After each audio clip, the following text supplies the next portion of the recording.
ఈ రాష్ట్రంలో ఉన్న మహిళలందరికీ అంతర్జాతీయ మహిళా దినోత్సవ శుభాకాంక్షలు తెలియజేస్తూ ఉన్నాను. జగన్మోహన్ రెడ్డి గారు గత 5 ఏళ్లు మహిళల్ని ఆర్థికంగా, రాజకీయంగా, సామాజికంగా ఉన్నత స్థానంలో కూర్చోబెట్టడానికి ఎంతగానో కృషి చేయడం జరిగింది. ఒక మహిళా పక్షపాత ముఖ్యమంత్రిగా పరిపాలించారు. అలాగే మహిళల రక్షణకి పెద్దపీట వేయడం జరిగింది. ఈ రోజు చంద్రబాబు నాయుడు గారు ఒక మహిళా పక్షపాత ముఖ్యమంత్రిగా పరిపాలిస్తూ ఉన్నారు. మేనిఫెస్టోలో ఎన్నో హామీలు ఇచ్చి నమ్మబలికి ఓట్లు వేయించుకొని 20 నెలలైనా ఏ ఒక్క హామీని కూడా అమలు చేయకుండా మహిళల్ని నెట్ట నిలువుగా మోసం చేయడం జరిగింది.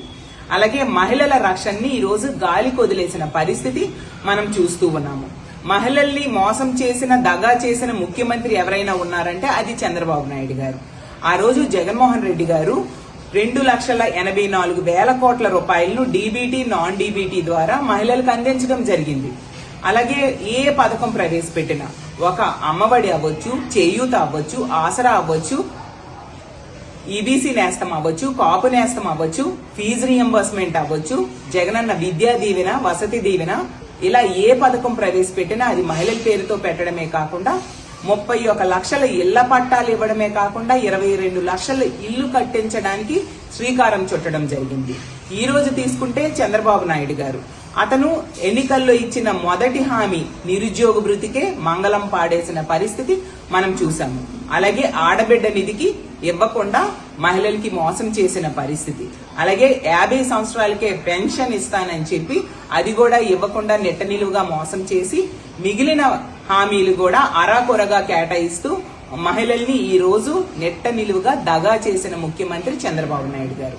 అలాగే మహిళల రక్షణని ఈ ఆంధ్రప్రదేశ్ రాష్ట్రంలో కూటమి పాలనలో గాలి కొదిలేశారు.